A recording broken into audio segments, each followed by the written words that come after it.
Okay. First of all, something that's important to note about this tutorial is that this is for a almost zero tech terrarium slash snail habitat. The only technology being a grow light. So there's not any sort of irrigation or steam, or we're relying only off of the water cycle that's created in this tiny ecosystem. So the first thing that I did is, just like any other terrarium, I put a big layer of gravel, river gravel. It's just rocks, you can barely see it, but this whole probably bottom inch or so is small gravel sized river stones, and then followed by a big layer of dried moss. So since we sell terrarium plants, I have access to the decomposed layer under the fresh moss. Moss grows on its own decomposing self. So what I did is just take cuttings from that moss and kind of sprinkle it on top. That serves as the filtration level. It also has antiseptic properties. So that's layer number 2. Layer number 3 was just our acidic forest soil, which I dug up from our yard. That comes with its own set of pros and cons. One of the major cons is that there's a big worm in here, which I could just take out, but he kind of goes behind these wood pieces that I have set as my background and tries to turn the mud that I'm using as a glue, since this is a zero tech and no chemicals or anything like that are used. So I'm literally just using wet mud to glue on these back bark pieces. So sometimes they fall and I just pick them up and push them back on. They're really just staying my pressure and the stickiness of the mud. So yeah, after doing the substrate layers, the first thing I did was the background before then adding more soil to kind of compact that all in, because the main thing keeping a terrarium together is like the pressure and compactness of it all. That's why you'll see a lot of terrariums are like really packed with different rocks and elements, because it's all helping support each other physically and chemically. All the different forest elements are each adding their own thing. So I tried to add a really great variety. I have this little piece of a decomposing tree that's completely covered in lichen. It has a little British soldier lichen up there, super cute. Because this is a snail home, I have this mossy vertebrae in there, and I'll see my snail often just on it eating, because that's how he gets his source of calcium. Some people, as I was saying, some terrarium people that I follow who have snails will sprinkle like a little bit of calcium powder on a fruit or whatever they choose to feed their snail. I don't feed my snail because I read that they are decomposers and they primarily feed on fungus, plants. He eats pretty much anything and everything in here, but I never put human food in because in the middle of the forest there are not carrots.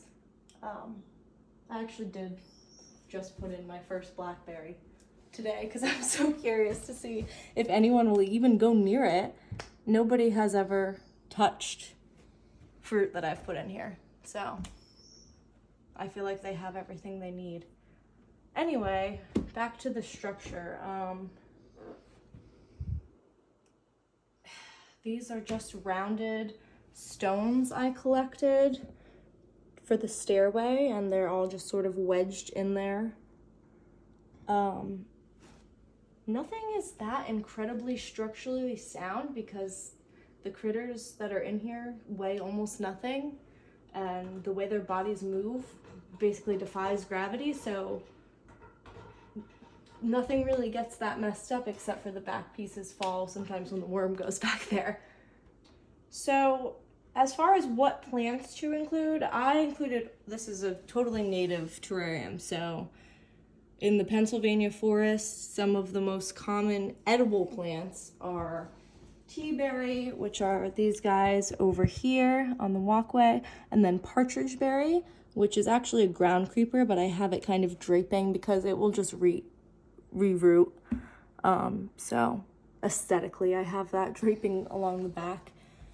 And then this is rock polypody fern. That's just for aesthetics. It doesn't really have any wildlife value. Oh, those are decorative magnolia leaves. So they decompose really slowly, and my snail loves them. He's all over them all the time. This was my second time filling this tank and setting it up as a home for this snail. The other setup I had was my first try, and I just didn't really love how it was going. Some of the biggest mistakes I made were overwatering in terrariums. You have the idea that they need to be super moist for these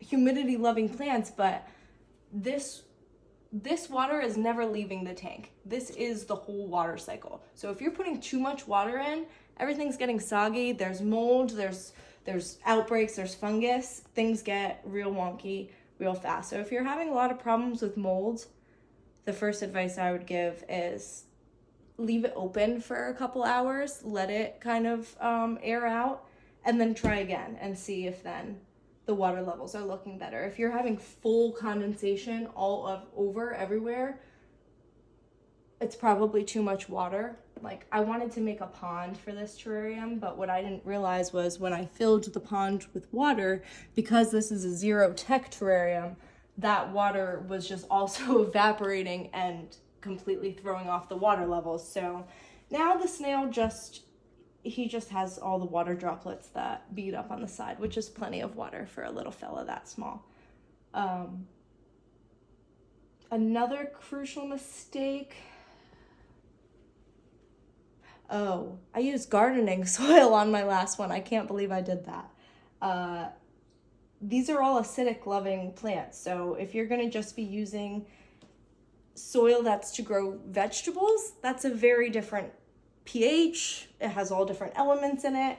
You're probably much better, depending on where you live, digging up your dirt in your own backyard if you're gonna be foraging for your own materials. What can you add to make a soil more acidic?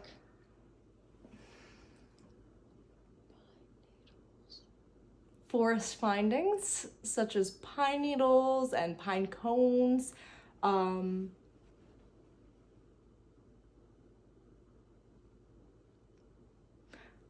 I would advise to include as many forest elements as you can to balance the ecosystem and to help